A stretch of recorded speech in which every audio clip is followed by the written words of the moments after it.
آخری کویشچن علی بھائی، عموماً نوجوانوں کی جانب سے اکثر یہ سوال کیا جاتا ہے کہ کیا رخصتی سے پہلے یا میاں بیوی کے ازدواجی تعلق اسٹیبلش ہونے سے قبل ولیمہ کیا جا سکتا ہے؟ مزید یہ بھی بتا دیں کہ کیا شادی اور ولیمہ دونوں کی ایکٹیویٹیز کو کمبائنڈ کر کے صرف اور صرف ایک ہی سیریمنی پر اکتفا کیا جا سکتا ہے، یا پھر دونوں کا انتظام الگ الگ کر کے لوگوں کو کھانا کھلانا ضروری ہوگا؟ ذرا تفصیلی جواب عنایت فرما دیں۔ تفصیلی جواب تو میں نہیں دے سکتا، موٹی موٹی بات کرتا ہوں کہ ہماری دعا ہے کہ آپ کی شادی ہو جائے، بس اتنے لمبے پلان کریں گے تو پھر شادی ہو بیٹھی۔ آمین۔ یہ حقیقت بات ہے کہ ہمارے سب کانٹیننٹ میں شادی کی ایکٹیویٹی کو بہت مشکل کرتی ہے، اور ماں باپ بھی اپنی شادیاں ان کی ہوئی ہوتی ہیں 18-20 سال کی عمر میں، بچے 30 سال کے ہو جاتے ہیں تو وہ کر کے ہماری شادی کا تو کہتے کیڑی جلدی ہے۔ اب بچہ یہ جرت کر کے تو پوچھ نہیں سکتا کہ ابا جی آپ کی شادی تو ہوئی ہے 20 سال کی عمر میں، اور اماں کی شادی ہوئی تھی 16 سال کی عمر میں، اور مجھے آپ 30 سال کی عمر میں کہہ رہے ہیں ارے کیڑی جلدی ہے۔ ٹھیک ہے، لیکن اس کو بدتمیزی تصور کر لیں گے۔ دنیا میں آپ سچی بات کسی بھی فورم پہ کریں اس کو بدتمیزی تصور کیا جاتا ہے، اس لیے عربی میں محاورہ ہے الحق مرن، حق کڑوا ہوتا ہے، اسی کو انگلش میں کہا جاتا ہے ٹروتھ از آلویز بیٹر، کڑوا ہوتا ہے، یہ حقیقت بات ہے۔ آپ سچی بات جتنے مرضی اچھے پیرائے میں کریں، جس کو لگ رہی ہے نا اس ٹائم خاموش ضرور ہو جائے، اندروں انہوں وٹ چڑھیا ہوتا ہے۔ ٹھیک ہے، ویسے وہ جتنا مرضی دعویٰ کرے کہ جی آپ جو ہے وہ پازیٹیولی چیزوں کو ہائی لائٹ کریں، پازیٹیولی بھی کر کے دیکھ لیں۔ آپ کسی مزار پہ جا کے پازیٹیولی مسلم شریف کی حدیث وہاں لگائیں کہ نبی علیہ السلام نے منع فرمایا قبروں پہ عمارت بنانے سے، قبروں کو پکا کرنے سے اور ان پہ بیٹھنے سے، تو ساری پازیٹیونیس کٹ کے باہر سٹن گے۔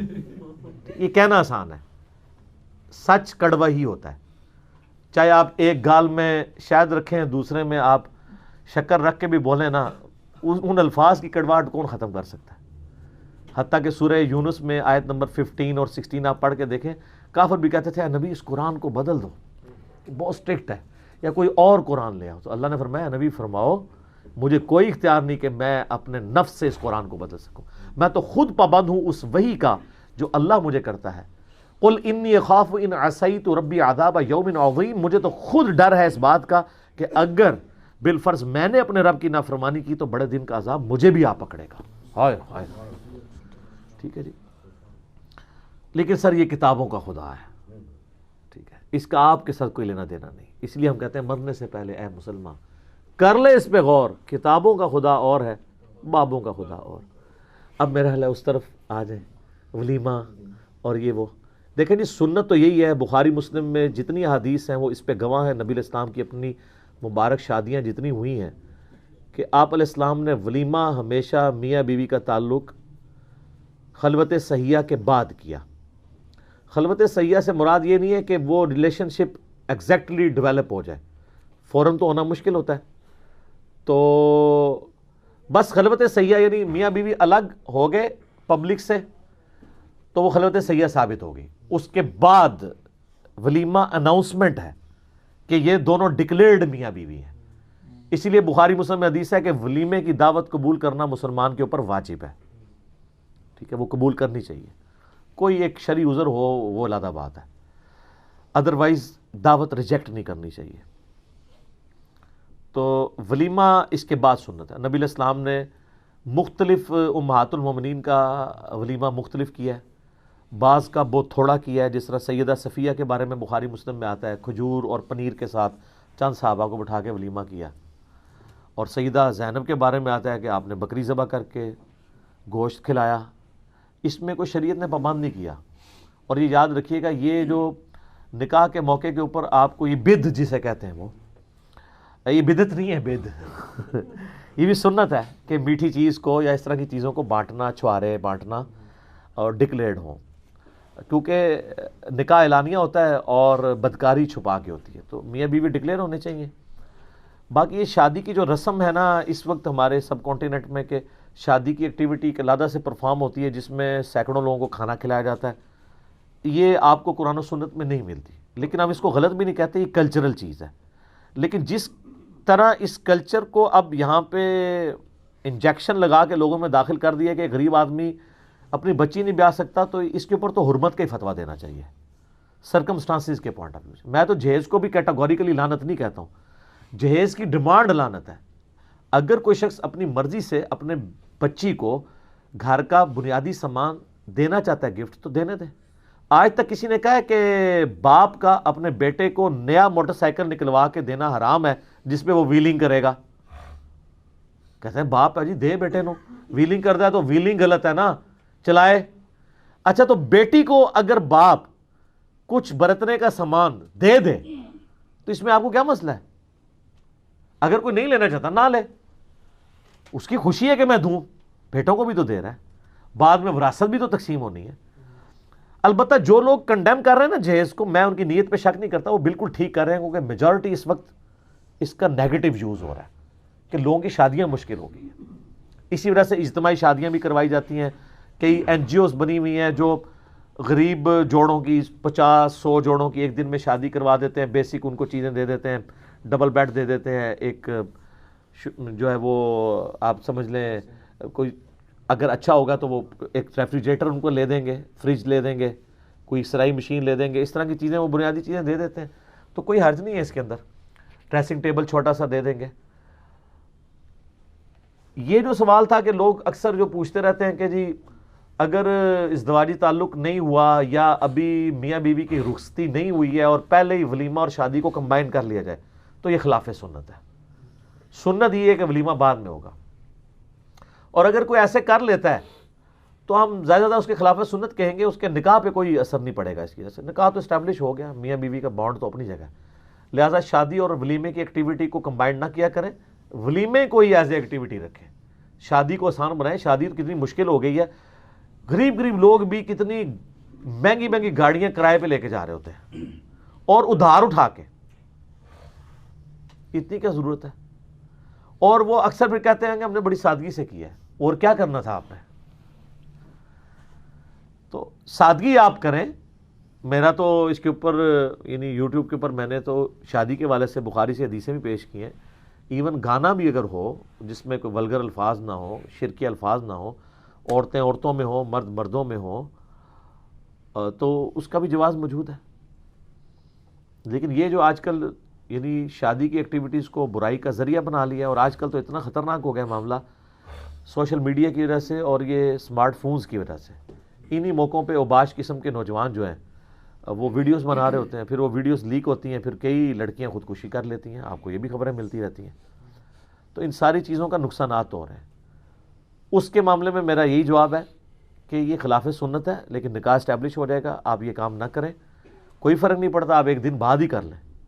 اور کئی لوگ ایسے ہوتے ہیں کہ وہ بعض اوقات یعنی عورت کے مخصوص ایام ہوتے ہیں تو وہ ازدواجی تعلق کا ایشو بن جاتا ہے یا کسی اور وجہ سے بن جاتا ہے, تو وہ بیچارے اس ٹینشن میں رہتے ہیں کہ اب ولیمہ تو جو ہے وہ اب ہمارا پتہ نہیں ولیمہ حلال ہوا ہے کہ حرام ہوا ہے. کوئی ٹینشن نہیں ہے, ولیمہ حلال ہوا ہے حرام ہوا ہے. ولیمے کا تعلق اس سے ہے کہ میاں بیوی جب الگ ہو گئے, خلوت صحیحہ ثابت ہو گئی, چاہے اس کے بعد ان کا تعلق قائم ہوا نہیں ہوا, وہ ڈکلیئرڈ میاں بیوی ہیں. کیونکہ غیر محرم عورت کو تو ہاتھ لگانا حرام ہے. اگر ایک شخص شادی کے بعد اپنی بیوی کو یوں ہاتھ لگا لیتا ہے تو یہ اس کی بیوی ڈکلیئر ہو گئی, بس اس کے بعد فوراً اسی وقت بھی ولیمہ کر سکتا ہے. اس کے لیے وہ اس ایکسٹریم تعلق کو اسٹیبلش کرنا ضروری نہیں ہے, کیونکہ اسلام میں تو ہم نامحرم عورت کو ہاتھ نہیں لگا سکتے. الموجم الکبیر طبرانی میں صحیح سند سے ہے کہ نبی علیہ السلام نے فرمایا کسی شخص کا جو ہے وہ کسی غیر محرم عورت کو ہاتھ لگانا اس سے بڑا گناہ ہے, اس سے بڑی چیز ہے کہ اس کے سر میں لوہے کا کیل ٹھوک دیا جائے. اس کا یعنی عذاب جو ہے وہ کم ہے کیل ٹھوکنے کا, اور عورت غیر محرم عورت کو ہاتھ لگانے کا جو عذاب ہونا ہے نا اللہ کے حضور وہ بڑا ہے. تو غیر محرم مرد و عورت آپس میں مصافحہ بھی نہیں کر سکتے. تو میاں بیوی کا یہ تعلق ہے کہ وہ آپس میں ایسے معاملات کر سکتے ہیں.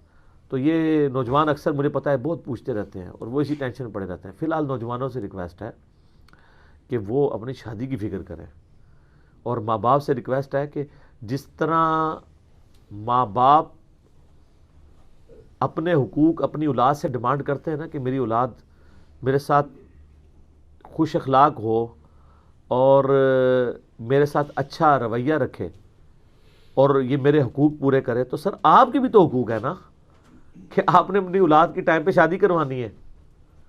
کئی یقین جانے کئیوں کی بچیاں پڑھ لکھ جاتی ہیں نا تو وہ کہتے ہیں اتنا پڑھایا لکھایا، اب کچھ عرصہ کمائی تو کھائیں نا ان کی، اور اس کی وجہ سے ان کی شادیاں لیٹ کرتے ہیں.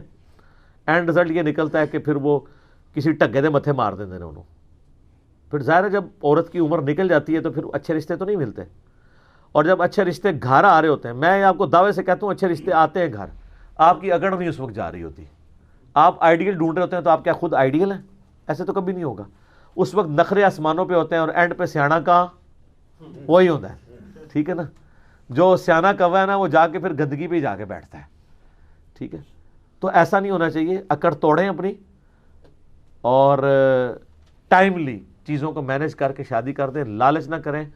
آپ کی اولاد سے آپ کو نفع پہنچنا ہے تو اس کا تعلق قطعاً اس سے نہیں ہے کہ وہ شادی شدہ یا غیر شادی شدہ ہے. آپ دیکھ لیں، جو مرضی کر لیں، جن کو فیض پہنچ رہا ہے ان کو پہنچ رہا ہے، جن کو نہیں پہنچ رہا نہیں پہنچ رہا. یہ حقیقت بات ہے. ان کی تربیت ایسی کریں کہ وہ آپ کے لیے بینیفیشری ہوں. شادی لیٹ نہ کریں. اچھا، اس میں بعض بڑے بولے لوگ ہیں، وہ یہ بھی کہتے ہیں کہ جی ہمارے ماں باپ نے ہماری شادی لیٹ کر دی ہے، لہٰذا اگر ہم اب کوئی غلط ایکٹیویٹی پرفارم کرتے ہیں تو ہمیں اس پہ گناہ نہیں ہوگا، ہمارے ماں باپ کو ہوگا. نہ، ہر شخص نے اپنا بوجھ خود اٹھانا ہے. آپ کے لیے آپ کے ماں باپ کی حرکتوں کا نبی صلی اللہ علیہ وسلم کو پتا تھا. تو بخاری مسلم میں حدیث ہے کہ نوجوانوں کا گروہ جس میں استطاعت ہو وہ شادی کرے، اور جو شادی نہیں کر سکتا وہ روزے رکھ کے اپنی شہوت کو ٹھنڈا کرے. بے شک نکاح کرنا نگاہوں کو نیچا رکھتا ہے اور تمہاری عفت اور عصمت کی پاکیزگی کا سبب ہے. نکاح کرو، تو یہ ترغیب دلائی گئی ہے. لیکن نکاح نہیں ہو رہا تو روزے رکھنے آپ نے. اللہ کے فضل سے آپ 2-3 روزے رکھیں گے نا، سارا تھوڑا دماغ ہے جنون نکل جائے گا. ٹھیک ہے نا. تو یہ اللہ نے الٹرنیٹیو چیزیں بتائی ہیں، یہ نہیں ہے. باقی دوسری جگہ بھی ہے. ہم سے چونکہ لوگ رابطہ کرتے ہیں، میں ذرا اب کوشش کرتا ہوں کوڈ ورڈز میں ہی بات کروں، جن لوگوں تک کنوے ہونی ہے ان تک ہی پہنچے، کیونکہ میری کمپیٹنسی نہیں ہے ان ٹاپکس کے اوپر اتنی غلیظ زبان استعمال کرنا جو ہمارے علماء کرام جو ہیں حرم میں بیٹھ کے کر رہے ہوتے ہیں. وہ تو سوال پتہ نہیں خود بیٹھ کے بنواتے ہیں. میرا خیال ہے وہ ایسے ایسے سوال ہیں جو بڑے سے بڑے ولگر بندے کے دماغ میں بھی نہیں آئے ہوتے ہیں، اور وہ دین کی خدمت سمجھ کے ان سوالوں کو ایڈریس کر رہے ہوتے ہیں. یہ کوئی دین کی خدمت نہیں میرے بھائی. اگر یہ دین کی خدمت ہوتی نا تو قرآن بھی اس طرح کی لینگویج میں بات کرتا. پورے قرآن میں کسی عورت کا نام نہیں آیا سوائے مریم کے، اور وہ مریم کا نام نہیں ہے، عیسیٰ ابن مریم، چونکہ وہ عیسیٰ کی ماں تھی اور اللہ تعالیٰ کی نیک بندی تھی. ان کے اوپر تہمت لگی، اللہ نے اس تہمت کو دھویا. نبی کی ماں تھی، اسی لیے بامر مجبوری ان کا نام آیا ہے. باقی جب بھی قرآن میں آتا ہے تو کیا آتا ہے؟ نوح کی عورت، لوط کی عورت. ہمارے نبی کسی بیوی کا نام نہیں آیا قرآن میں، ہمیشہ آتا ہے عورت عورت عورت. تخت بلقیس والا واقعہ آیا، بلقیس کا نام نہیں آیا. عورت، ایک عورت ہے جو ان پہ حکمرانی کرتی ہے. یہ جناب اتنا زبردست حیا والا دین ہے کہ آپ نے یہ کام نہیں کرنے. اور یہ میں آپ کو بتاؤں، اپنے دوستوں میں اپنی بیویوں کے نام بھی نہ لیں. میں میرے ایکس مرشد الیاس قادری صاحب، ہم نے ان سے کافی چیزیں پازیٹیو سیکھی ہیں. تو وہ یہ سکھایا کرتے تھے کہ شادی شدہ بندہ کو یہ اگر وہ اپنی بیوی کا ذکر کرے تو کہے کہ میرے بچوں کی امی، تو اس میں زیادہ حیا والا پہلو ہے.